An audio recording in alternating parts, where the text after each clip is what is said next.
नमस्कार, मैं मोहम्मद आसिफ और आप देख रहे हैं एसपी नई न्यूज़। देश की सबसे बड़ी पार्टी इस वक्त जो सरकार में है, बीजेपी, ज़बरदस्त तरीके से हर राज्यों में जीत दर्ज कर रही है। हमने देखा मणिपुर, गोवा, यूपी और उत्तराखंड में भी ज़बरदस्त प्रचंड जीत दर्ज की, लेकिन उसके बाद उपचुनाव में करारी हार का सामना करना पड़ा। कहीं टीएमसी यानी ममता बनर्जी, तो कहीं कांग्रेस, तो कहीं आरजेडी ने खूब जलवा बिखेर दिया और बीजेपी को मात खानी पड़ी।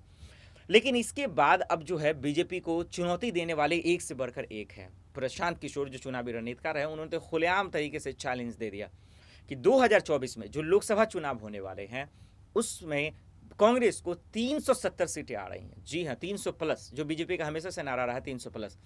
तो अब देखना ये होगा कि प्रशांत किशोर जो चैलेंज देते हैं वो पूरा भी करते हैं, और इसका एक बहुत बार साबित भी हुआ है। इसका एक बेस्ट एग्जांपल यही है कि पश्चिम बंगाल में जब चुनाव हो रहे थे तो प्रशांत किशोर टीएमसी के लिए यानी ममता बनर्जी के लिए काम कर रहे थे, और उन्होंने बीजेपी के लिए चैलेंज दिया था, खुलेआम चैलेंज, और वो पूरा मीडिया इंडस्ट्री में भी था।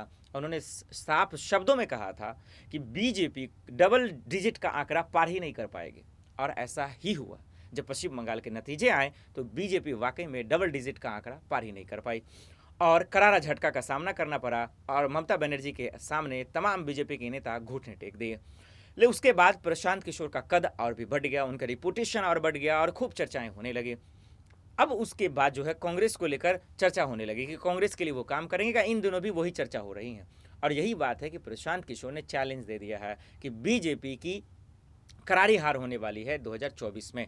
जिस दिन 10 मार्च की बात कर रहा हूं, जिस दिन 5 राज्यों के नतीजे आए थे, बीजेपी की ज़बरदस्त जीत हुई थी। 18 मार्च से पहले ही जो बीजेपी होली मना रही थी, उसको लेकर प्रशांत किशोर का भी ट्वीट आया था। उन्होंने कहा था कि जो असली लड़ाई है, जो असली फाइट है, वो 2024 में, इसलिए बीजेपी ज़्यादा खुशियां ना मनाए।